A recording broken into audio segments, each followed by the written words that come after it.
আসসালামু আলাইকুম, সবাই কেমন আছেন? আশা করি আপনারা সবাই খুব ভালো আছেন আর আমিও অনেক অনেক ভালো আছি বন্ধুরা। তো সামনেই তো চলে আসতেছে রোজা, তো তোমাদের ভাবলাম রোজার ভিতরে এই টক দই শরবতটা তোমাদেরকে শেয়ার করি, যেইটা তোমরা ইফতারিতে বানাই খেতে পারো। তো দেখো এটা বানানোর জন্য কি কি লাগবে বন্ধুরা। তো দেখো যেহেতু আমি অল্প করে পরিমাণে বানাবো, তো আমার আন্দাজ করে আমি নিয়ে নিয়েছি। তো এখানে আমি 1 কাপ টক দই নিয়ে নিয়েছি, আর আমার বাসায় সবসময় টক দই থাকেই, তো এই শরবতটা আমি সবসময় বানাই খাই। তো ভাবলাম কেন না আপনাদেরকে একটু শেয়ার করে দিই রেসিপিটা।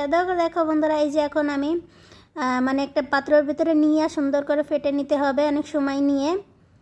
তো এই যে টক দইটাকে আমি করে নিতেছি। আর যাদের বাসায় টক দই নাই তোমরা কিন্তু টক দই বানাই নিতে পারো, বাসায় টক দই বানানো কিন্তু একদমই সহজ। তো এই যে দেখো আমি টক দইটা এখন এই যে সুন্দর করে ফেটিয়ে নিতেছি। এরপরে বন্ধুরা অ্যাড করে দেবো জিরে গুঁড়ো, আর পরিমাণে অল্পই কম একটু ধনের গুঁড়ো অ্যাড করে নিতে হবে অবশ্যই। এরপরে পরিমাণ অল্প লবণ দিয়ে দিলাম আমি এখানে। দেওয়ার পরে এই দুইটা জিনিসকে সুন্দর করে মিক্স করে নিতে হবে। তো এই যে আমি সুন্দর করে এখন মিক্স করে নিতেছি। মিক্স করে নেওয়ার পরে বন্ধুরা এখানে আমি অ্যাড করে দেবো ওয়াটার। অবশ্যই কুল ওয়াটার দেওয়ার চেষ্টা করবেন, কারণ কুল ওয়াটার দিলে ভালো হয়। তো এই যে দিয়ে দিলাম আমি কুল ওয়াটার। দেওয়ার পরে এখন আমি সুন্দর করে মিক্স করে নেব। তো অবশ্যই একটু সময় নিয়ে মিক্স করতে হবে।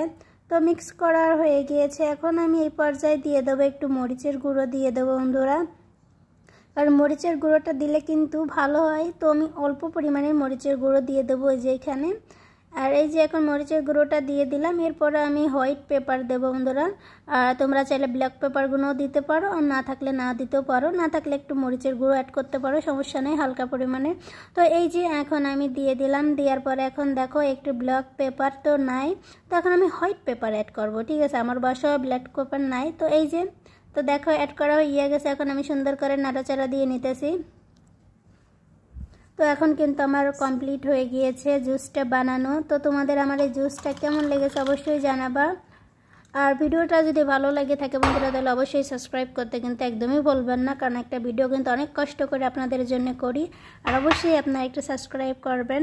তো আমার রেসিপিটা কেমন লেগেছে অবশ্যই জানাবেন। আজকে এই জুসের রেসিপিটা কেমন লেগেছে অবশ্যই জানাবেন বন্ধুরা। আর উপরে দেখা একটু পুদিনার পাতা দিয়ে দিয়েছি আমি। তাই তো পুদিনার পাতা দিয়ে শেষ। এখন আমি এটা খাবো, কারণ এটা আমি সকালে আমার জন্যই বানাচ্ছিলাম। তো ভাবলাম আপনাদের কেন না একটু শেয়ার করি। তো কেমন লেগেছে অবশ্যই জানাবেন, আর সবাই ভালো থাকবেন। আল্লাহ হাফেজ।